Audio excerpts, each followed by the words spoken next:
Hey everyone, you're watching Ash on Comics. My name is Ash, and this is today's comic, Hawkman number... Wait a minute, this is unexpected. Unexpected number 7, $2.99.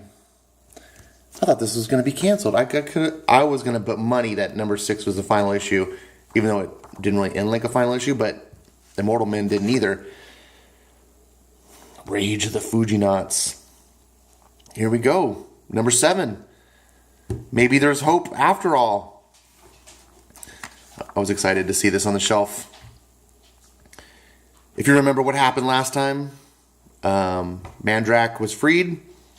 Hawkman and his two friends here, Neon, Firebrand, trying to stop him. I don't really know who Mandrake is. I feel bad. Still learning the DC super convoluted universe. Yeah, anyways, so they're facing off. We get a nice double page spread. Glossy paper. They're not doing the new stock. But for $2.99, I don't care. Call of the Unknown Part 7. Oh, I really hope this isn't like just 7 issues and done. I just... What they've been doing so far with the New Age of Heroes, with canceling it after the first arc. Like I just have this feeling they're going to let the arc run out and then cancel it. DC may not have committed to Age of Heroes, but at least they don't pull the bullshit of just canceling comics mid-arc and moving on as if nothing. They have at least some respect for the fans to see at least a whole arc through. Alright, so sorry for the lighting here. We got a nice double-page spread. It's unfortunately the art in this book, which is by... Who is it? Ronan Cliquet? I don't know if I'm pronouncing that right. It's not the best. It's just standard comic fare, right? It's not terrible art. This is just sort of like the standard stuff. The B grade artists. So these double page spreads aren't awe-inspiring like some of the other whoever your favorite artist is. God, I'm not used to these glossy covers anymore. So we've got a big fight. Essentially, that's what a lot of this comic is, and that's good. When you have these long arcs like this, there's a lot of build-up. This book is one of those books where there was a lot of build-up, and a lot of people kind of tuned out early, I think. That's unfortunate. I stuck with it because I saw some potential, and I really liked the uniqueness of the book. I liked the original characters. I liked that it was just clearly not normal DC stuff, but yet has a strong attachment to DC stuff. And yeah, I was really liking that. So here's an example of the where I'm talking about the art not being very good. I think this whole page layout was not good. So we get this big single page spread essentially of Mandrake backhanding Firebrand. And while that's kind of worthy to have a big panel like this or a full page, if you have 3 more panels to tell, first of all, I don't like when you do this. When you put these overlay panels on top of this full page spread, it's better done in reverse. What do I mean by that? So imagine these 3 panels. Well, let's examine the page. So we have Mandrake's fighting, and then we have more of the fight, and we see Hawkman swooping in. She's down. He's coming in. Then the camera pivots 180 degrees to go back and show Neon fighting. Then the camera pivots back 180 degrees to show behind Neon attacking out to Mandrake. This is not very good cinematic flow, right? We can rationalize what's happening, but it should be subconscious. This should be cinematic. Our mind should be able to imagine the missing panels, and you can't when the story is visually told this way. Also, when you make these little microscopic panels, you're doing the opposite of what you're doing up here. You know, like up here it's like to show off your art, and have a lot greater detail and say, oh, it's a great action scene. I want a cool piece of art. Well, you've got that down here too, but now you can't do anything. It just looks like almost like little stick figures. There's no room for detail. It just looks silly. Okay, so that's bad. Now, imagine what's happening here is these panels are overlaying this scene. Well, this scene is one and done, and then these are happening, and the scene is still kind of it's still there, in between the panels. It doesn't make sense to tell the story that way. So if these panels were up top, leading up to this scene, then when this scene happens, it's not continuing to linger as further events happen, if that makes sense. So, for example, these three panels. If you had this panel, and this panel were done like this, and they were overlaid, so that as you were reading these panels in the background, you could sort of see what was about to come, and this was sort of the lead up to it, this would have a higher impact. But you have this, and then these floating panels over it don't make sense. It should have just been a straight cut, and then panel, panel, panel. Anyways, I'm not able to verbalize it very eloquently, so I'll stop there. If you guys, those of you that understand sequential storytelling, I think understand what I'm saying. Those of you that don't, hopefully can manage through my verbal salad. So, in the middle of this fight, Quench appears, and he's he's off camera. He's not really in the main part of the fight. He's off to the side doing his own thing. But you're getting his dialogue in where you're showing parts of him, and then also as dialogue boxes over, like as narration over the fight. He eventually shows up to attack his foes, the good guys here, the unexpected. He has found, I think I skipped over that. Or was it? Yeah. So he found the stone.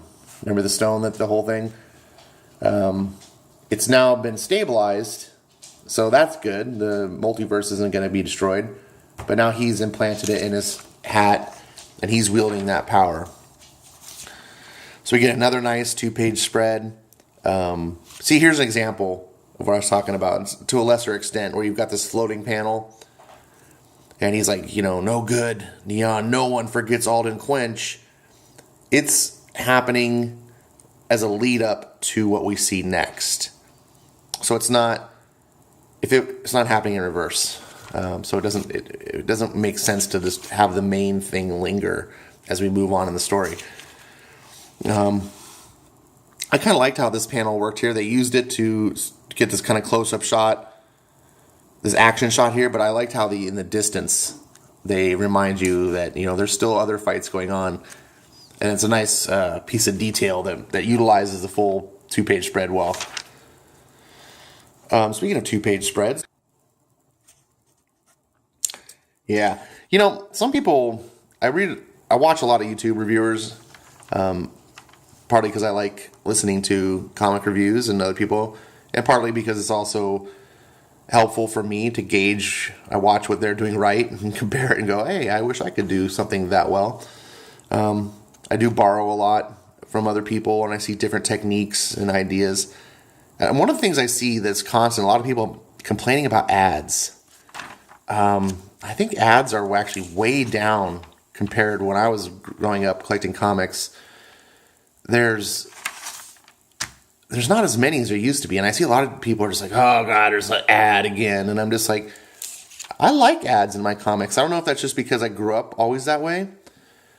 One of the reasons I like ads in my comics is they sort of date them.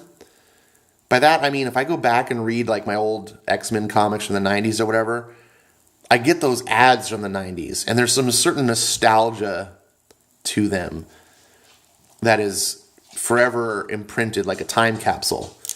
So like, while today I don't really care, like don't care about a Snickers bar or whatever, maybe in 20 years you're going to go back and look at these and just find them interesting. that these are there. And it doesn't take away. It's not like you don't get the story, and it's not like a TV commercial. You gotta sit and wait and wait. Well, you can just flip right past it. So I don't understand the ad thing. I think ads are cool. I have no problem. Plus, if it helps keep my comic prices down in any way, more power to them. So here we are. There's more fighting going on, and I was gonna skip through. I don't know. It's really one big long fight, and I don't need to get whatchamacallit. I don't need to violate any copyright things. So one thing that happens is Quench decides he's going to fight Mandrakk, because the whole time previously that I skipped through, the unexpected guys are trying to tell Alden, like, dude, you're being used. I understand you're your enemy, but this guy's a bigger enemy right now, and you got to worry he's going to destroy the multiverse. And he's like, I don't care, but he's got his own agenda. And then sure enough, they were right, and he does say, I don't need you, you're a big loser, get the hell out of my face. And he's like, what? No one calls me that. I'm paraphrasing, of course. And they get in a fight, to which he has the upper hand for a little bit, and you're presuming it's because of that gym, but to show how tough Mandrakk really is, he grabs him and bites into him, and presumably he dies. And they talk about that, and we see Neon saying, you said Quench is gone. It feels strange, just finding out he survived, and now feeling life leave him go. Maybe he is gone, maybe after years. With you in his head, he still wasn't ready to face you.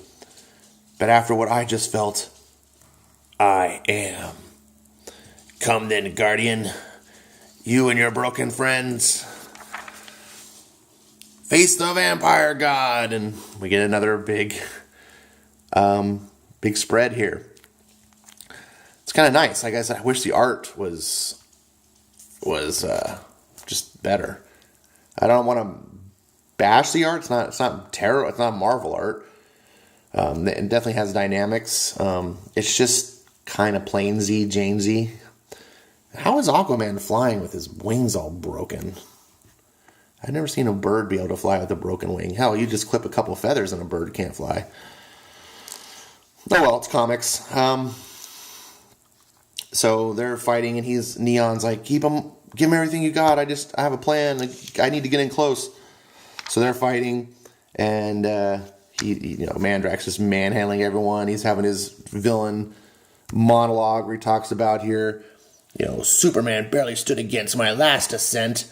There is power in you, artist, molding and remolding yourself to protect creation, but I am not of creation. Go ahead. You hold no power over me. And then the final page, we see Mandrakk biting into Neon. When I drink your flesh, the death that comes will be your last.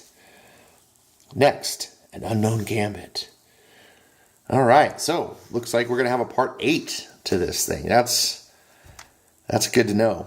That's another reason. I'm pretty sure in the last book there wasn't any next. That's why I was thinking it might be canceled. So we should be damn certain that there's going to be a part 8. And hopefully, if it goes to 8, it's going to just keep going as ongoing. I hope this isn't just like a 12-issue maxi series or something. I really hate when they don't say it's a mini-series, but then treat it as one. This is not the greatest comic book out there by any means, but it is solid, right? This is a kind of the book that you're not going to hype and praise and be like, oh my God, did you read The Unexpected? Right? It's not Batman White Knight, but few books are. But it's not garbage tier. It's that solid, sturdy, dependable comic book that just gives you a fun story, and you're neither super excited about, but neither disappointed, if that makes sense. I'm very much enjoying it because of my own personal tastes, like I've been describing on previous reviews, that I like a comic that is unknown to me, that goes in different places. We're on issue 7, and the 2 other characters of the team are still dead. I love this. It's I want to say violating the tropes, but I don't think that's the right way to say it. It's not it's breaking comic tropes, but yet still feeling very much like a comic. It's living up to its title, The Unexpected, which is what got me to try it out. And I'm not even actually fond of these character designs. I think Firebrand is a stupid character as a design. Her aesthetic, just her concept to me is a little bit boring. Neon's kind of interesting. I know he's not a magician, but just the way he carries himself and the way his role is in the comic, he comes across kind of like Doctor Strange. I like that his power is more definitive. Unlike Doctor Strange, you can sort of just be like, oh, I have a spell to solve this problem. It's one of the reasons I never liked Doctor Strange. It was way too easy to just write in, oh, magic solves the problem.